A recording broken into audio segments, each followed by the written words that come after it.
10 maladies courantes. Après 50, 60 et 70 ans. Si vous avez plus de 50 ans, il se passe peut-être quelque chose dans votre corps en ce moment même, sans que vous ne vous en rendiez compte. Quelque chose de silencieux, d'invisible, quelque chose qui, s'il n'est pas découvert à temps, peut transformer le reste de votre vie en un cycle de douleur, de dépendance et de solitude. C'est ainsi que beaucoup de maladies apparaissent, sans prévenir, sans frapper à la porte. Elles s'installent lentement, vous volent votre énergie, votre autonomie et bien souvent jusqu'à votre espoir. Et le pire, elles ne se manifestent pas du jour au lendemain. Elles prennent de la place en silence pendant que vous pensez qu'il ne s'agit que d'une fatigue normale liée à l'âge, d'un petit mal au genou, d'un léger vertige en vous levant, d'une difficulté à dormir qui semble inoffensive. Mais derrière ces signes anodins, il y a parfois bien plus. L'Organisation mondiale de la santé affirme que plus de 80% des maladies qui touchent les adultes de plus de 50 ans pourraient être évitées. Pourtant, la vérité, c'est que la plupart des gens n'agissent que lorsqu'il est déjà trop tard. Cela arrive parce que personne n'enseigne ce qui est réellement important. Personne ne dit qu'en atteignant 60 ou 70 ans, le plus grand danger n'est pas le temps, mais bien la négligence des petits choix quotidiens. C'est comme une vieille maison. Elle ne s'effondre pas soudainement. D'abord, une fissure apparaît, puis le mur commence à s'affaisser. Avec le temps, la structure ne tient plus. Il en va de même pour notre corps. Sans entretien préventif, il commence à faiblir. D'abord par de petits détails, puis de manière irréversible. Imaginez-vous un matin incapable de vous lever seul de votre lit, incapable de monter une marche, d'oublier le prénom d'un membre de votre famille, de ne plus savoir où vous avez mis vos clés, de ne plus pouvoir conduire. C'est le prix du silence, mais c'est aussi la raison pour laquelle vous êtes ici. Car maintenant, vous avez le choix. Vous pouvez continuer à ignorer les signes, ou bien ouvrir les yeux avant qu'ils ne deviennent un cri de détresse. Comme le dit le livre des Proverbes, l'homme sage voit le danger et se protège. Le fou avance et en paie le prix. Dites-moi, vous êtes de quelle ville? Écrivez-le en commentaire. Et laissez cette phrase comme un engagement public envers votre vie. Ma santé est ma priorité. Écrivez-le, car celui qui déclare avec foi agit avec plus de détermination. Et si vous êtes arrivé jusqu'ici, écoutez bien, car dans la minute qui suit, je vais vous révéler ce que presque personne ne vous dit. Les 10 maladies les plus courantes après 50 ans et comment elles s'installent dans le corps sans faire de bruit. La carte des 10 maladies. Ce qui touche le plus les plus de 50 ans. Après 50 ans, le corps change de manière silencieuse et avec lui apparaissent des maladies qui, au début, passent inaperçues mais compromettent l'ensemble de l'organisme avec le temps. Certaines de ces maladies s'installent lentement, sans symptômes évidents. D'autres se camouflent en simple fatigue ou en maux liés à l'âge. Mais toutes ont un point commun. Elles volent votre liberté. La première, c'est l'hypertension. Lorsqu'elle se manifeste, le corps tente de prévenir. Maux de tête, vertige, vision floue. Mais beaucoup de gens ne découvrent qu'après un choc, comme un AVC ou une crise cardiaque.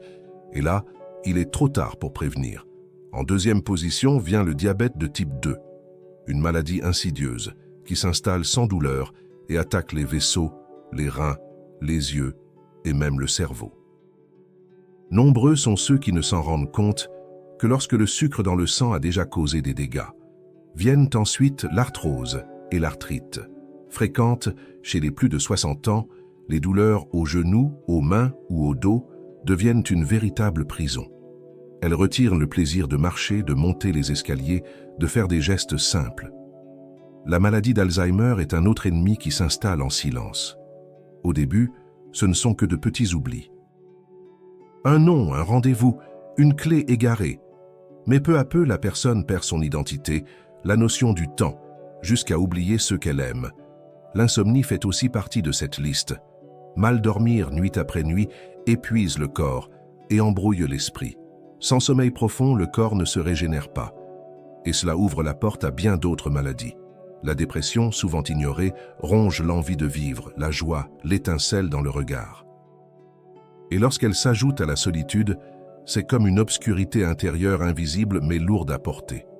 Le reflux gastro-œsophagien est un autre mal fréquent. Brûlure d'estomac, toux sèche, difficulté à avaler. Cela peut sembler bénin, mais lorsqu'il devient chronique, il enflamme le système digestif et peut même atteindre les poumons. La sensation de fatigue constante n'est pas normale. Si vous vous réveillez plus fatigué que lorsque vous vous êtes couché, votre corps essaie de vous dire quelque chose. Cet épuisement peut signaler un déséquilibre profond. Les maladies cardiaques sont les plus meurtrières. Le cœur vieillit, durcit, souffre de la mauvaise alimentation, de la sédentarité et du stress excessif. Un jour, il envoie un signal, un autre jour, il s'arrête. Enfin, la chute de l'immunité. Lorsque le corps tombe souvent malade, que les rhumes durent de plus longtemps, que les infections se répètent, c'est le signe que les défenses naturelles sont affaiblies. Chacune de ces maladies représente une fissure, et plus on tarde à agir, plus il devient difficile de reconstruire. Mais il est possible de changer ce chemin, car tant qu'il y a une décision, il y a une direction. Patient réel, le cas de Monsieur Jean, et ce qui a failli lui faire perdre son indépendance. Monsieur Jean avait 68 ans lorsqu'il est entré dans le cabinet médical. Ancien menuisier, c'était un homme robuste, du genre à ne jamais se plaindre de douleur. Mais quelque chose avait changé.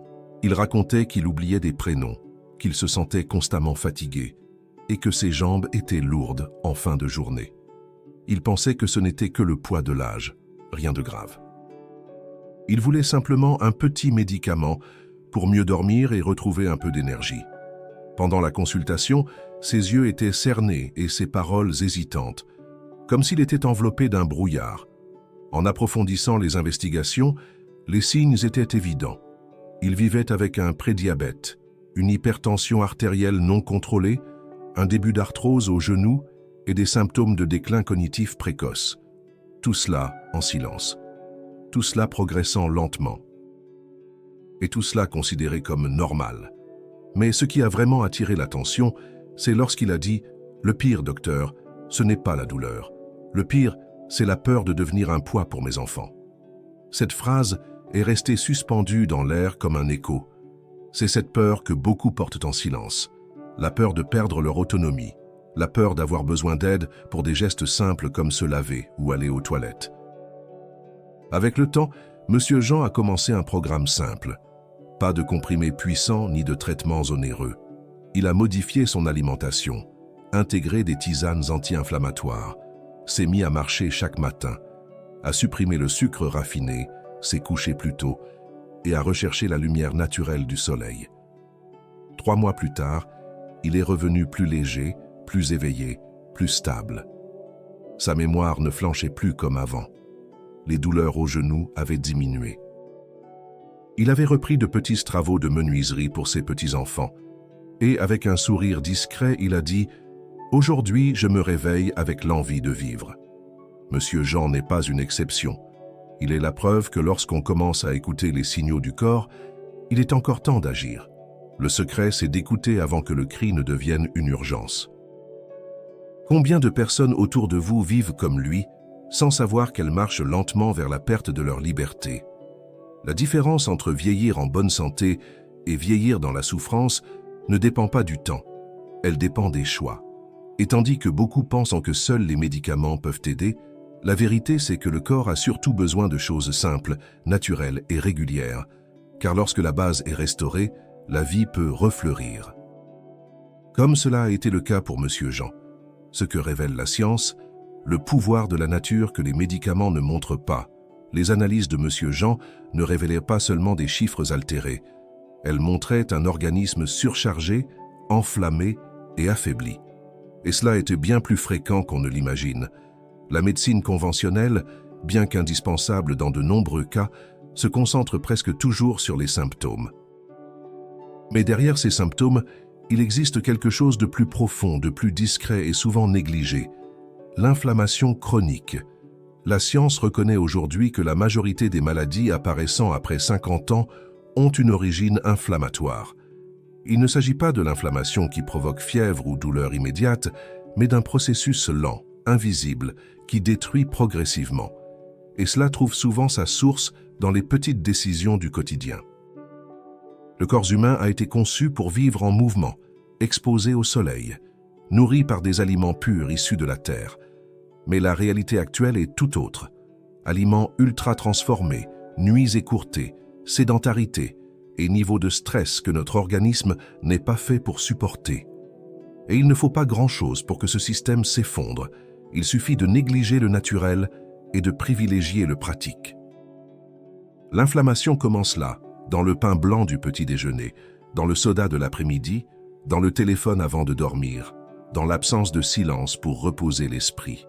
Des études récentes montrent qu'une simple marche de 30 minutes en plein air peut réduire les marqueurs inflammatoires dans le sang, que le contact avec la nature régule la tension artérielle. Que certains aliments, comme le curcuma, l'huile d'olive extra vierge et l'ail cru, sont plus efficaces pour prévenir les maladies que bien des médicaments. Mais cela n'apparaît pas dans les publicités, car cela ne rapporte rien. Ce qui est simple et naturel est souvent discrédité, alors qu'il constitue la base même de la véritable santé. La médecine ne se trouve pas seulement en pharmacie. Elle se trouve dans ce que nous mettons dans notre assiette, dans notre façon de respirer, dans notre rythme de sommeil, dans ce que nous ressentons et croyons. L'inflammation est comme une braise cachée sous la cendre. Elle semble inoffensive, mais si on l'alimente, elle peut déclencher un incendie. Et le plus important à comprendre, c'est qu'éteindre cette braise demande une action quotidienne, petite mais constante. La bonne nouvelle, c'est que le corps répond. Il ne veut pas tomber malade. Il cherche à retrouver son équilibre. Et lorsqu'on lui offre ce dont il a réellement besoin, il commence à se guérir, avec sagesse, avec patience et surtout avec ce que la nature nous offre. Car c'est là que commence la vraie prévention. Le secret de la prévention naturelle. Comment renforcer son corps de l'intérieur chaque jour. Lorsque M. Jean a changé ses habitudes, ce n'était pas parce que quelqu'un le lui avait imposé. C'est parce qu'il avait compris que le chemin de la guérison passait par la simplicité. Et tout a commencé au petit déjeuner. Il a remplacé le pain blanc par un jus vert à base de chou cale et de pommes. Ce n'était pas une recette miracle, juste un choix qui aidait l'estomac à se rééquilibrer dès le matin, en neutralisant l'acidité et en réduisant les reflux qui le dérangeaient tant. Au fil de la journée, il a pris l'habitude de boire une infusion apprise de son épouse, préparée avec du curcuma, du poivre noir et de l'huile d'olive extra vierge. Le curcuma est un puissant anti-inflammatoire naturel. Et lorsqu'il est combiné à un bon gras et au poivre, ses effets sont décuplés. Les douleurs articulaires ont commencé à diminuer. Ce qui était autrefois un escalier difficile à monter est devenu un exercice léger. Puis il a ajouté une autre habitude simple, de l'eau tiède avec du citron à jeun. Non seulement cela a aidé à la digestion, mais cela a aussi stimulé le foie, amélioré le métabolisme et renforcé les défenses naturelles. Monsieur Jean racontait qu'il sentait son corps plus éveillé, plus pur à l'intérieur. Avec le temps, il a commencé à alterner les infusions. Celle à base de feuilles de baouinia et de cannelle, par exemple, a été essentielle pour réguler sa glycémie. Et en plus de son efficacité, elle apportait du réconfort. C'était comme une caresse chaude en fin de journée. De petits changements comme ceux-ci ont fait plus pour lui que n'importe quelle boîte de comprimés. Un autre secret, l'ail cru avec de la propolis verte. Pris à jeun, ce mélange a renforcé son système immunitaire et aidé à lutter contre des infections chroniques qu'il ne soupçonnait même pas. Son corps est devenu plus résistant, plus vigilant. Pour l'esprit, il a intégré l'huile de coco à son alimentation et s'est remis à lire chaque matin. Juste 10 minutes. Mais les effets sur la clarté mentale ont été évidents. Il se souvenait mieux de ses tâches, des prénoms, des rendez-vous. Et le soir, une infusion de camomille avec de la valériane l'aidait à dormir profondément, sans interruption. Tous ces ingrédients sont accessibles partout. Ils ne nécessitent aucune ordonnance. Mais ils exigent une décision, de la constance. Le courage de changer, de sortir de la routine et de faire de l'alimentation un véritable remède. Et si vous souhaitez appliquer tout cela avec clarté, sécurité et organisation, un chemin existe. Notre guide de recettes. Pour ne pas tomber malade, regroupe ces solutions dans un plan pratique, facile à suivre, validé par ceux qui ont déjà vécu de vraies transformations. Vous y trouverez des combinaisons qui rééquilibrent le corps, des recettes qui soulagent les douleurs et des stratégies simples pour renforcer votre santé de l'intérieur. C'est le genre de contenu qu'on ne trouve ni à la télévision, ni en pharmacie. Le lien est juste en bas, dans la description et aussi dans le premier commentaire épinglé.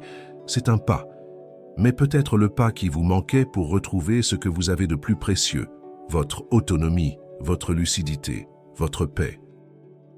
Parce que prendre soin de sa santé n'est pas un luxe, c'est un devoir. Et lorsqu'il est accompli avec sagesse, le corps vous en remercie.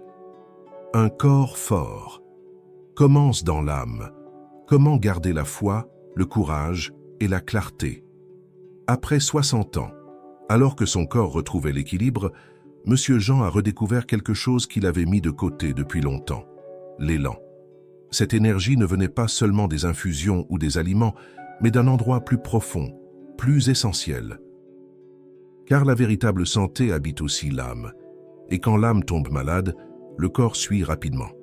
C'est à ce moment-là qu'il a commencé à se tourner vers l'intérieur. Il se levait plus tôt, s'asseyait quelques minutes en silence, ouvrait la fenêtre et laissait entrer le soleil. Il écoutait les oiseaux, sentait l'air. Et dans le calme, il faisait une prière courte, simple, mais sincère. C'est là que son cœur se calmait. Il disait que dans ces instants, il retrouvait du sens. Il se souvenait pourquoi il devait prendre soin de lui. Il ressentait à nouveau qu'il avait de la valeur, même après la retraite, même après des années passées dans l'ombre. La vérité, c'est que beaucoup atteignent 60 ans avec le corps fatigué, mais c'est le cœur qui est épuisé. Épuisé de se sentir seul, de ne plus être écouté, de se sentir invisible dans sa propre maison. Mais quand l'âme se relève, le corps suit. L'élan ne vient pas seulement de ce qu'on mange, mais de ce qu'on croit. La foi a un pouvoir que la science ne peut pas encore mesurer. Peu importe ce en quoi on croit, du moment que cette croyance est authentique. Comme le disait Sénèque, ce n'est pas parce que les choses sont difficiles que nous manquons de courage. C'est parce que nous manquons de courage qu'elles deviennent difficiles. Retrouver le courage, c'est le début de toute guérison. Le courage de changer, de recommencer, de reprendre les rênes de sa propre vie. Même petit à petit. Même avec les moyens du bord. Monsieur Jean a commencé par de petits pas, mais c'est dans l'âme que le vrai changement a commencé. Et c'est pour cela qu'il a duré. Parce qu'un corps fort naît d'abord d'un cœur prêt. Conclusion de sagesse. Ce que la plupart ignorent, et que vous savez maintenant. Ce n'est pas du jour au lendemain que Monsieur Jean a retrouvé sa vitalité. Mais ce n'était pas non plus grâce à des formules complexes ou des promesses miraculeuses. C'était grâce à la vérité. Grâce à la constance. Et surtout grâce à la sagesse. Car ce que beaucoup ignorent encore, c'est que la maladie ne commence pas par la douleur. Elle commence par la négligence, par un aliment inadapté ici, une nuit agitée là, une tristesse refoulée, une fatigue ignorée. Petit à petit, le corps s'effondre, mais il prévient. Toujours. Le problème, c'est quand personne n'écoute. Désormais, vous savez. Vous savez qu'un chemin existe. Vous savez que la prévention est possible. Vous savez que vous n'êtes pas condamné à ce que l'on appelle normal après 50 ans. Normal, ce n'est pas de perdre son énergie. Normal, ce n'est pas d'oublier tout. Normal, ce n'est pas de vivre dans la douleur. Cela peut être fréquent, mais ce n'est pas naturel. Et si vous êtes arrivé jusqu'ici, c'est qu'il y a quelque chose en vous qui croit encore, qui bat encore, qui cherche encore à vivre avec force, dignité et sens. Et cela, c'est déjà la moitié du chemin. L'autre moitié, c'est d'agir. Alors écrivez en commentaire d'où vous nous regardez. Et écrivez aussi « Ma santé est ma priorité ». Car cette déclaration est un choix. Et chaque choix change un destin. Et si vous souhaitez un chemin encore plus clair, pratique et fiable, accédez à notre guide de recettes pour ne pas tomber malade. Vous y trouverez des combinaisons qui font la différence, des recettes qui respectent votre corps et des stratégies simples pour vivre mieux et plus longtemps. Le lien est juste en bas dans la description et aussi dans le premier commentaire épinglé. Parce que le temps passe, mais lorsqu'on marche avec sagesse, il laisse des traces de vie et non de destruction. Et la sagesse, comme le dit l'Écriture, vaut mieux que l'or. Elle protège, elle renforce et elle prolonge les jours de ceux qui la chérissent.